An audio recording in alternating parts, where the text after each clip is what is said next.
Cancelled. Schweezy. Recently, I watched the new Pokemon movie, which I just hear all vaginas drying up right now after I talk about having a Virgin King. But if you have a Virgin King,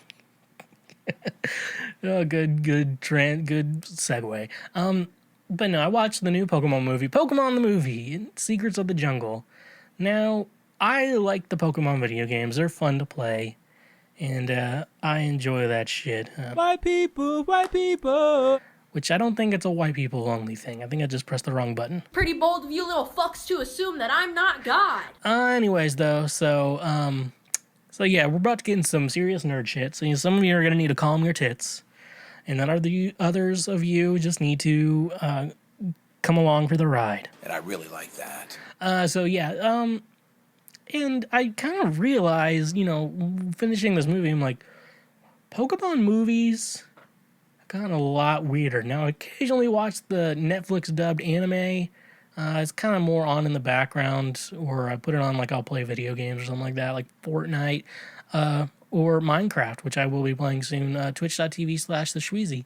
But no, it's very interesting. But yeah, this Pokemon movie has just gotten super weird. But before I actually start talking about the movie, I just want to say here that the movie is about a mythical Pokemon named Zarude. Now, here's what a mythical Pokemon is. A mythical Pokemon is a Pokemon you cannot find in the game at all, or in a Pokemon game technically, without like a special event or a giveaway or something like that. So it's like you like with legendary Pokemon in Pokemon games, there's only one of them, but they're still in the game. Sometimes there's exclusives per game, like one Pokemon that's exclusive per game. Like, so those are technically legendary Pokemon, but there is one per game that you technically can get. Now with what I'll say with mythical, like they're not in any game. They're not version exclusives. They're not in any game whatsoever. You either have to get them, from like a special event or some shit like that. With Zarude, I guess like I said, Zarude is a mythical Pokemon. The only way to, I think, get it was to get a ticket from the movie when it was premiering in Japan in theaters. It wasn't in the US. It was only in Japan in theaters. So for me to get that, and you needed it, this Pokemon, like I'll say, you needed it to complete your Isle of Armor Pokedex. And now I did get one. I do have one. However, it was a pain in the ass to get it. And so that was annoying to me with this mythical Pokemon. But then you learn in this movie, there's a whole herd of Zarude in this area. It doesn't say it's the Isle of Armor in the Galar region, but it had a ton of Galar Pokemon. Safe to assume it was the Isle of Armor. I think a lot of the Isle of Armor Pokemon, I don't know how much the anime and the games were meeting up at that point. This is the type of guy you get. So anyways, I'm going to get into the plot of this story. Of a kid. This is a kid's movie also. So I'm a 28-year-old man watching a kid's movie.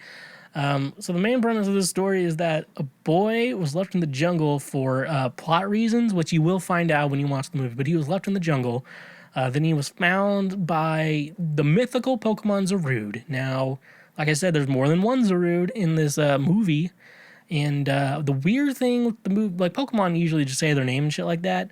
This Pokemon, we understand they all speak English. They may have spoken Japanese in the Japanese movie, but they speak English in this one. And so this Zarude, which we will now refer to as Dada Zarude, which is short for Dada, like dad, when they had like the special event, you can get a Dada Zarude. And I was like, oh, Dada is probably just some weird word or something like that. No, it's short for dad. I figured that out. I'm like, well, I'm an idiot. But then you realize, yeah, so I figured that out. But then this Zarude gets kicked out of the pack of the other Zarude. And then he... then what we'll say is that then he raises the kid, and then from a troop.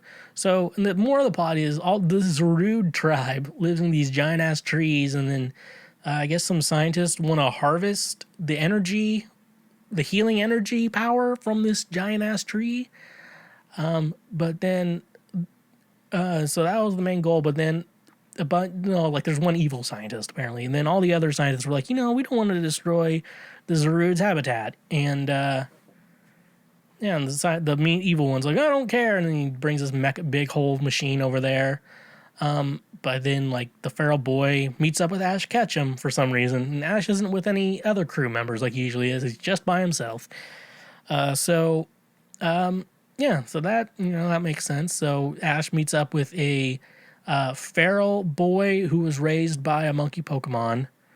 I guess, and then they fight the scientist, and that's mainly the movie. So if you wanted to figure that out, that's the whole movie. That's basically the movie. It's a little Tarzan, a little Pokemon, a little Isle of Armor from the Pokemon DLC games, a little of evil scientists trying to use. Actually, his goals were genuine. Like y'all don't understand this healing power. The healing power will save the world. Probably would have. But the moral people was like, don't destroy this Pokemon's habitat. That's evil. It's evil. And he loses in the end. I'll just spoil that. Congratulations. You played yourself. He loses in the end. It's That's rough, buddy. it is pretty rough for him, but it is good. It is a good meaning. Like if we found some tree that could heal everyone from any disease, and it was in like the Amazon rainforest, but in this giant ass tree lived a rare endangered species of monkey Pokemon, and destroying this tree to harness its energy power would at this point would kill off this species probably. Jeff Bezos probably would do it. I think Elon Musk might. I feel like Bill Gates would probably, because he's trying to be the like good.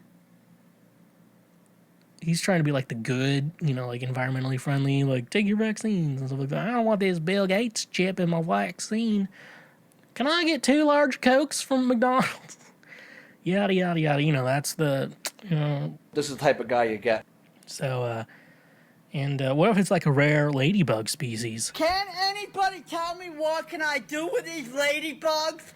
That's a good, it's a good message. So, don't destroy the habitat of an endangered species, even if it will cure cancer. I guess that's the lesson of this film. But it's a weird film. I've heard of feral kids and Jungle Book type shit. They don't, even in like the real Jungle Book story, I think he ends up going back with the wolves or whatever. Cartoon one's like, you gotta live with the humans, okay. And you're like, I have to assume they're all crazy and shit like that. That is a weird thing. Like if you're raised by animal, like how do you get raised by animals? That's very lucky to be raised by animals. It's very convenient too to be raised by animals. That they didn't kill you and eat you immediately. That's also a good thing. Maybe Harambe could still be with us if we just figured out see what they would have done. With that kid. Honestly, maybe they should have shot the kid. He's gonna get hurt, and the girl is endangered. Humans aren't endangered. I just remember, I think the summer the Harambe thing happened, I was interning, and someone made a very joke that, the Chicago Police Department had to go and shoot down the gorilla or some shit like that. Probably doesn't make sense to any of you right now, and none of you are laughing at this, but regardless of the situation, what I thought by the end of it, back in my day, Pokemon movies made a lot more sense, and were a lot better and a lot gooder, if that makes you want to know. So I just want to talk about like Pokemon, the first movie. They were very bold in knowing that they would make other movies after this one. So it's a very bold proclamation. It's like The Greatest Showman singing the song, "This is the greatest show." The very first song of the whole thing. I haven't actually watched the whole thing yet. I listened to that song. I'm like, I'm kind of bored. And I had to go off and I'd do something. I don't know what I was doing. Anyway, I just love the boldness of, this is the greatest show. Lights, runaways are running the night. Impossible comes through. They're suffocating you. So it's very, very, very cool. It's very cool. Very bold. A lot of balls on them. And remember, I'm not being sexist. Women have balls too. That's where pee is stored. That's why they call it the penis. Pee is stored in the balls. Anyways, yeah, let's go to the Pokemon the first movie. You know, like I said, bold title. Basically, Mewtwo, one of the most powerful Pokemon in the world, becomes self-aware, learns how to speak English, and realizes he was made to be a weapon by Team Rocket. So he creates his own island and invites like a bunch of trainers to come to it. For some reason, I did watch the remake of it. I don't know why they made that. They could have just left the original as is. Then he clones all the Pokemon and then forces them to battle each other. And then Ash actually ends up trying to go hand to hand with Mewtwo, who's psychic, by the way, and fighting is weak to psychic. So Ash really got his ass whooped. And Ash eventually sacrificed himself and turned to stone. And Pikachu started crying. All the Pokemon started crying. I was crying. I've only cried 4 times while watching a movie. Pokemon the first movie, and then 3 times during Avengers Endgame. So if you wanted to know the truth about me, is that I did cry during Pokemon the first movie. But regardless of also that situation, does that sound okay? But eventually, after Ash's sacrifice, Mewtwo realizes humans are good. And he wipes everyone's memory, yeets them away back to a Pokemon Center, and everyone forgot the lesson they learned. Which is a great ending to any story. You learned a lesson, and now you forgot it. You just wasted my time. Now that I think about it, I think this movie was pretty weird. Maybe all Pokemon movies are weird, and I didn't think about it. I know the Entei one, where this little girl is possesses this little girl in Entei. Well, I don't know, one of the others possessed by Entei, the Pokemon. And maybe they're all weird. That's rough, buddy. Maybe my childhood was weird, and that's why I just talk on this show. All right. Hey, thank you for checking out that highlight from Cancel Schweezy. Now, I hope your brain cells don't hurt. We got more highlights available now everywhere. We also got more full episodes as well. If you want to watch a full episode of Cancel Schweezy, available now, right here, right now, available now. If you liked everything, make sure you subscribe to the channel. That way you get notified when new highlights and episodes come up. And leave a comment, like, and stay awesome.